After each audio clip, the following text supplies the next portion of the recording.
ये तो होना ही था। কলকাতার মেয়রকে মাননীয় ফিরহাদ হাকিম, এই চেয়ারে বসেছে কে?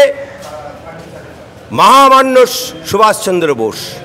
সেই চেয়ারে ফিরহাদ হাকিমের মতো লোক যদি বসে, আর সেখানে 2 নম্বরই হবে না, সেখানে ঘর ভেঙে পড়বে না, সেখানে অগ্নিসংযোগ হবে না, এটা অবাস্তব ঘটনা। এটা হয়েছে, এটাই স্বাভাবিক। কারণ ফিরহাদ হাকিম যবে থেকে মেয়র হয়েছে তারপর থেকে কলকাতার বুকে ব্যাঙে পেচ্ছাপ করলে ডুবে যায়, কলকাতা ডুবে যায়। মশার কামড়ালে মানুষের ম্যালেরিয়া হয়।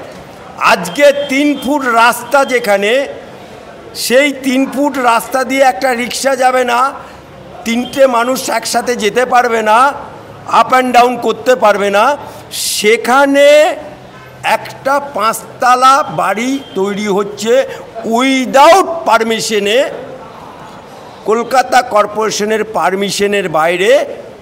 এটা ভাবা যায়? ওখানকার এমএলএ কে? Mister Firhad Hakim. Mayor K? Firhad Hakim. Councillor কে? তৃণমূলের। অর্থাৎ কাউন্সিলর তৃণমূলের, এমএলএ তৃণমূলের, কলকাতার মেয়র তৃণমূলের, আর সেখানে বাড়ি ভেঙে পড়বে না, এটা হয়? হ্যাঁ, মমতা ব্যানার্জির যদি নিজের বাড়িতে মাথা ফাটতে পারে, আর মাথা ফাটার পরে তাকে রক্ত মোছার জন্য একটা লোক দেখতে পাওয়া না, একটা বাড়িতে ফার্স্ট এড নেই, একটা ডেটল নেই, একটা তুলো নেই, একটু রক্তটাকে মুছিয়ে হাসপাতালে নিয়ে যাবার লোক নেই, আর সেখানে বাড়ি ভেঙে পড়বে, আগুন লাগবে, অগ্নিসংযোগ হবে, এ তো স্বাভাবিক ব্যাপার। কারণ এই যে অগ্নিসংযোগ হলো বা ফিরহাদ হাকিমের ওখানে গিয়ে আমাদের বাংলার মুখ্যমন্ত্রী কি করলো? রোজা রমজানের দিনে একজন ঝুপড়িবাসীর প্রাণ গেল। প্রাণের মূল্য কত? বললো 5 লাখ টাকা। মরো 5 লাখ টাকা, মদ খেয়ে মরো 2 লাখ টাকা। হ্যাঁ, মানে যা করবে ওদের কাছে টাকা রেডি আছে, মরলেই টাকা অ্যানাউন্স। অথচ যে 2 নম্বরীভাবে কলকাতার বুকে যে বিল্ডিংগুলো হচ্ছে, রাজাবাজার থেকে আরম্ভ করে, পাঁচ সার্কাস থেকে আরম্ভ করে, বেনিয়াপুকুর থেকে আরম্ভ করে, বড়বাজার থেকে আরম্ভ করে কত বাড়ি আছে, সব বেআইনি রাতারাতি গুজিয়ে যাচ্ছে। করছে কে? প্রমোটার তৃণমূলের। কারণ তারা ইলেকশন ফান্ডের টাকা যে দেয়, করতে তো দিতে হবে। আজকে সারা বাংলায় যত পৌরসভা আছে, ডানকুনি থেকে আরম্ভ করে, বৈদ্যবাটি থেকে আরম্ভ করে, চাপদানি থেকে আরম্ভ করে, বর্ধমান থেকে আরম্ভ করে, বহরমপুর থেকে আরম্ভ করে যত পৌরসভা আছে এবং যত পঞ্চায়েত আছে, সমস্ত জায়গায় ইল্লিগাল কনস্ট্রাকশন হচ্ছে বলে তৃণমূলের নেতারা রাতারাতি কি ছিনু আর কি হনু হয়ে গেছে। আমি বলছি, বাম আমলে বেআইনি নীতি যদি থেকে থাকে, তাহলে সেটা পাল্টানোর দায়িত্ব কার? সেটা কলকাতার মেয়রের, সেটা এই সরকারের। কারণ উনি তো বাংলার মানুষ, সিপিএমকে তো আস্থা করে ছুঁড়ে ফেলে দিয়েছে, ওদের এমএলএ 0 করে দিয়েছে, কাউন্সিলর 0 করে দিয়েছে, ওদের পৌরসভা 0 করে দিয়েছে। কলকাতা কর্পোরেশনের দায়িত্বে কে আছে? কলকাতা কর্পোরেশনের দায়িত্বে আছে তৃণমূল। কলকাতার ওই এলাকার কাউন্সিলর কে? তৃণমূল। ওই এলাকার এমএলএ কে? তৃণমূল। আজকে ওখানে সরকারে কে নবান্নে বসে আছে? তৃণমূল। তাহলে দায়টা কার? দায়টা অপরের ঘাড়ে চাপালে তো হবে না। তোমার এলাকাতে, তোমার সরকারের আমলে, তোমার মেয়র, তোমার কাউন্সিলর থাকাকালীন সেখানে বিল্ডিং বেআইনি কনস্ট্রাকশন হলো, তুমি দেখবে না? আজকে বাংলার বুকে যত পৌরসভা আছে, ডানকুনি থেকে আরম্ভ করে, চাপদানি থেকে আরম্ভ করে, বর্ধমান থেকে শুরু করে, বহরমপুর থেকে শুরু করে যত পৌরসভা খোঁজ করে নিয়ে দেখুন, সব জায়গায় তৃণমূলের প্রমোটাররা বেআইনি বিল্ডিং বানাচ্ছে। কেন না? তারা নাকি টাকা দেয়, কাউন্সিলরকে টাকা দেয়, চেয়ারম্যানকে টাকা দেয়। আজকে যদি প্রকৃত এই পৌরসভা নিয়ে সিবিআই তদন্ত হয়, দেখবেন তৃণমূলের অর্ধেক নেতা, এই পৌরসভার নেতা, কাউন্সিলরগুলো সব জেলে ঢুকবে।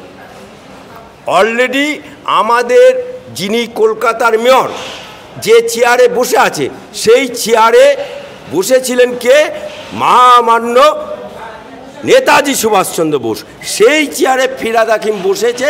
আজকে এত দুর্নীতি হচ্ছে, এটা আমাদেরকে ভাবতে লজ্জা লাগে। কলকাতাবাসী হিসেবে আমাদের লজ্জা, কলকাতার মানুষের লজ্জা। যেখানে ব্যাঙে পেচ্ছাপ করলে কলকাতা ডুবে যায়, হ্যাঁ, যেখানে ম্যালেরিয়ায় মশা উপদ্রবিতে ম্যালেরিয়া হচ্ছে, আজকে 3 ফুট রাস্তা, সেখানে কলকাতায় 5 তলা বিল্ডিং হচ্ছে। ইয়ার্কির পাওয়ার জায়গা নেই। ওখানকার কাউন্সিলর জানে না, কলকাতার মেয়র জানে না, মুখ্যমন্ত্রী জানে না, এটা ইয়ার্কি পেয়েছে। আজকে সমস্ত খবর ওনার কাছে যদি খবর থাকে, ওই একটা প্রশাসনিক বৈঠকে ওনার এমএলএ বলছে দিদি ইয়েতে জীবনতলা একটা বাস স্ট্যান্ড চাই, আর বাস তুই বোম মারিস। ওনার এমএলএকে বলছে তুই বোম মারিস, সব খবর আছে। তা যদি ওনার এমএলএ বোম মারে, সে খবরটা যদি ওনার থাকে, তাহলে কলকাতার বুকে এরকম বেআইনি বাড়ি হচ্ছে। উনি তো, ওনার বাড়ি তো কালীঘাট, বেশি তো দূরে না, হ্যাঁ। ফিরহাদ হাকিমের সাথে ওনার রোজ দেখা হয় হিসেব মতো, তাহলে উনি জানেন না যে কোথায় কি বেআইনি হচ্ছে? আজকে মানুষের যখন প্রাণ যাচ্ছে, সেই প্রাণের মূল্য হচ্ছে 5 লক্ষ টাকা। সব কিছুতেই টাকা দিয়ে মানুষকে কেনা যায় নাকি? জীবন কেনা যায় 5 লক্ষ টাকা দিয়ে? লজ্জা করে না এই মুখ্যমন্ত্রী? আরে বাকি নির্মীয়মান বাড়ি কলকাতার বুকে রাজাবাজার থেকে আরম্ভ করে, পোস্তা থেকে আরম্ভ করে, বেনিয়াতলা থেকে শুরু করে, এলিয়াট রোড থেকে শুরু করে যত জায়গায় বিল্ডিং উঠছে, আপনি খোঁজ নিয়ে দেখুন, সব প্রমোটাররা করছে। কোন প্রমোটার? তৃণমূল ঘনিষ্ঠ প্রমোটার। এই তৃণমূলের নেতারা টাকা দিয়েছে, পৌরসভা ইলেকশনে টাকা দিয়েছে, বিধানসভা ইলেকশনে টাকা দিয়েছে, লোকসভা ইলেকশনে টাকা দেবে, তাই তারা বেআইনিভাবে বাড়িগুলো করছে টাকার বিনিময়ে। আজকে যারা টাকার বিনিময়ে, এই কাউন্সিলররা সব এমন হয়ে গেছে, কি ছিনু আর কি হুনু। একটা সিপিএমকে বলতো মমতা ব্যানার্জি একটা বিড়িকে 3 বার নিবিয়ে খেত, তারা আজকে 555 করছে। আজকে তোমার নেতারা আজকে এত টাকা অপার বাড়ি থেকে টাকা গোনার জন্য মেশিন আনতে হচ্ছে। আজকে বালু ধরা পড়ছে, আজকে যত চোর চাবারি হচ্ছে। আজকে যদি এই কলকাতা কর্পোরেশনে আজকে যে বিল্ডিংটা ভেঙে পড়লো, এই গাড়ির নিচে, এই বিল্ডিংটা নিয়ে যদি সিবিআই তদন্ত হয়, কলকাতা কর্পোরেশনে অনেক কাউন্সিলর জেলে ঢুকবে। স্যার, কলকাতা এমনিতেই ভূমিকম্প প্রবণ অঞ্চল, এখানে ভূমিকম্প হলে কলকাতার কি চেহারা হবে বলে আপনার মনে হয়? আরে কলকাতায় ভূমিকম্প প্রবণ এলাকা এবং এখানে জল নিকাশি ব্যবস্থা তথৈবচ, এখানে মশার উপদ্রব বেশি, হ্যাঁ, ম্যালেরিয়া পরিপূর্ণ হয়। সমস্ত ক্ষেত্রেও কলকাতা কেন বাংলার রাজধানী, সেই কারণে গেট অফ ওয়ে, এটা ইস্ট ইন্ডিয়ার ক্ষেত্রে ঢোকার রাস্তা। এখানে সুযোগ সুবিধা, ব্যবসা বাণিজ্য করার একটা বিশাল ব্যবস্থা আছে। সেই জন্যে এখানে মানুষের ভিড় বাড়ছে, জনতার ভিড় বাড়ছে, আর জনতার যখন ভিড় বাড়ছে, বাসস্থানেরও সংকুলন হচ্ছে। তাই বেআইনিভাবে এরা বিভিন্নভাবে বিল্ডিং করছে।